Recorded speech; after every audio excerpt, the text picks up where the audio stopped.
myself Dr. Irava Gokal, botany lecturer from SS Arts and TP Science Institute, Shankeshwar. So in previous class we had seen respiration in plants, that is related to anaerobic respiration. So today we are going to study about aerobic respiration, where glycolysis is the first step. The glycolysis itself is an anaerobic process, but in aerobic process also it's in glycolysis is a common step for both aerobic as well as anaerobic respiration. So in aerobic respiration means, so glycolysis is a aerobic respiration. Then what is aerobic respiration?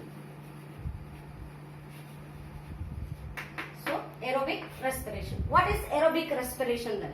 Aerobic respiration is nothing but the oxidation of the substrates into carbon dioxide and water with the release of energy, and that too in presence of oxygen. That means glucose is oxidized in presence of oxygen to get carbon dioxide and water plus energy. So C6H12O6 plus oxygen is oxidized to get carbon dioxide plus water along with release of energy.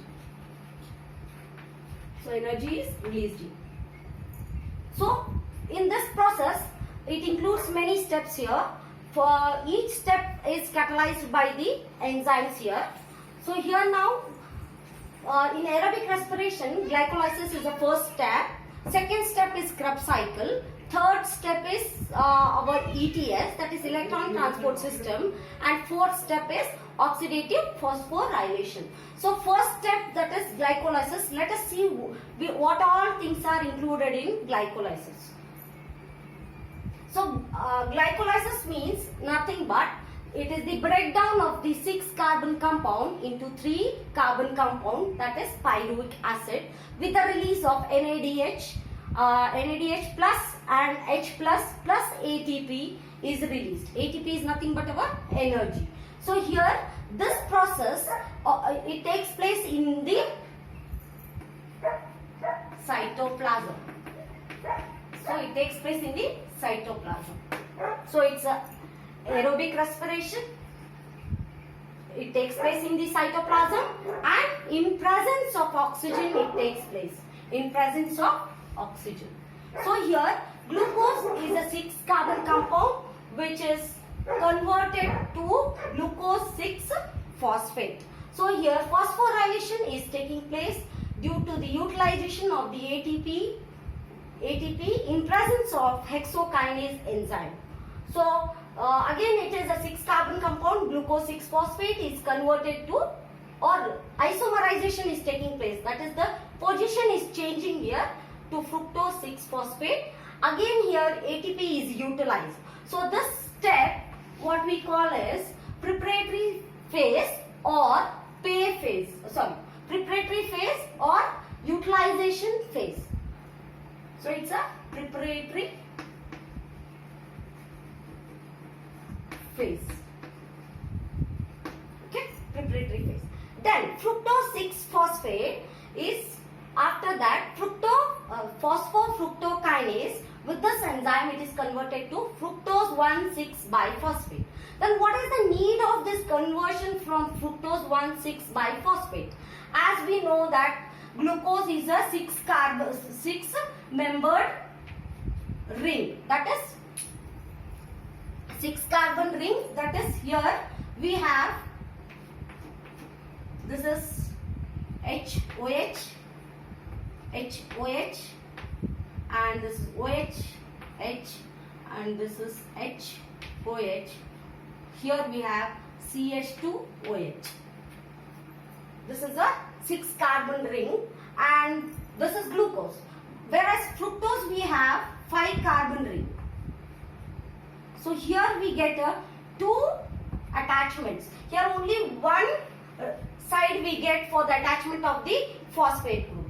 So to get more phosphate to be attached here, so we are going to, there is a conversion of fructose 1,6 biphosphate. So here we are going to get C2OH, then H, here again HOH, OH, H, and here CH2OH.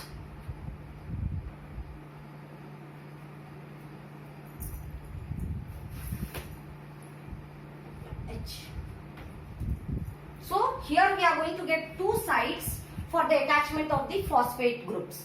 That's why there is a need for the conversion of fructose 1,6-phosphate to fructose 6-phosphate to fructose 1,6-phosphate.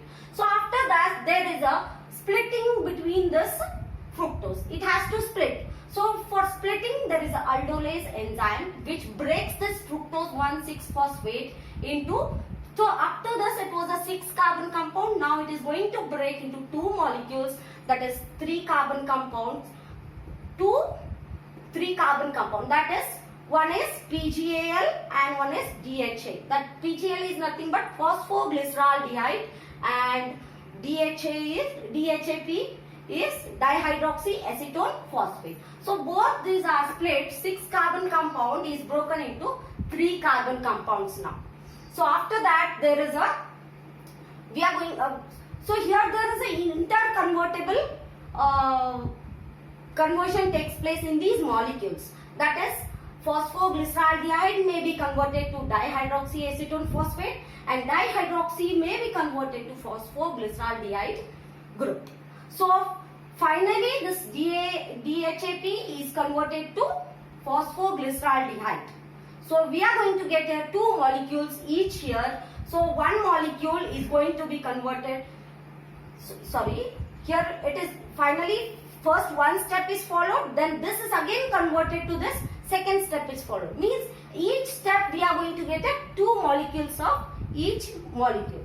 So each reaction is going to be of two molecules. So here after phosphoglyceraldehyde first step, here there is a conversion by the enzyme, that is dehydrogenase. Here redox reaction is taking place, that is NAD is converted to, that is reduced to NADH plus H plus ions. So there is a dehydrogenase enzyme which is going to reduce this NADH plus H plus ions, and this phosphoglyceraldehyde is converted to 1,3-biphosphoglyceric acid.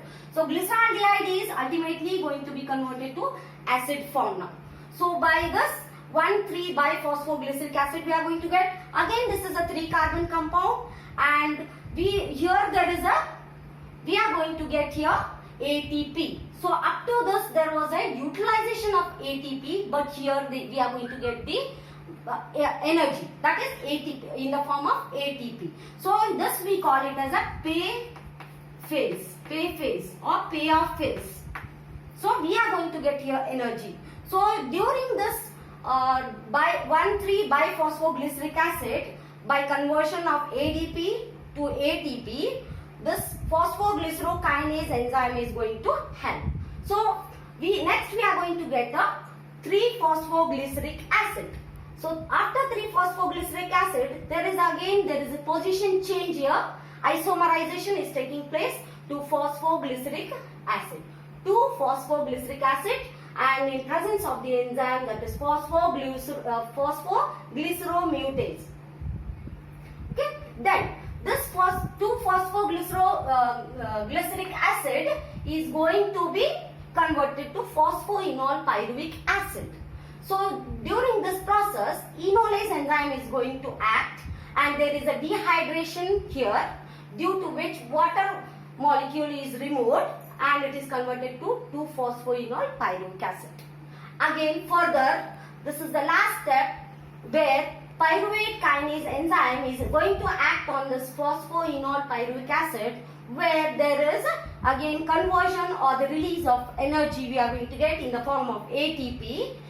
Finally, we are going to get that pyruvic acid, that is 3-carbon compound. So from here, first this process takes place, that is one part, and this is second, it is going to be converted to PGA form, that is phosphoglyceraldehyde. Then again second step is going to follow. So that there are two steps, 2 times it is going to take place. That's why we are going to multiply here with 2. So 2, 1, 3 biphosphoglyceraldehyde.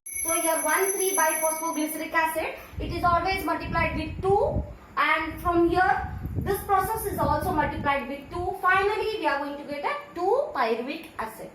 So from 1 glucose, that is 6 carbon compound, we are going to get a 3 carbon compound, 2 molecules of pyruvic acid we are going to get. One molecule of glucose is going to give 2 molecules of pyruvic acid. So this is all about your glycolysis. So further this pyruvic acid, it enters into the from cytoplasm to mitochondria. That we will see in next step. Anyway, in brief I will tell. So this pyruvic acid is going to, again there will be a decarboxylation here, that is removal of carbon dioxide, due to which acetyl coenzyme A is going to, we are going to get acetyl coenzyme A, which is going to enter into the mitochondria, and Krebs cycle will start from there. So next, after glycolysis, we will study about Krebs cycle. So up to this is everything about your glycolysis.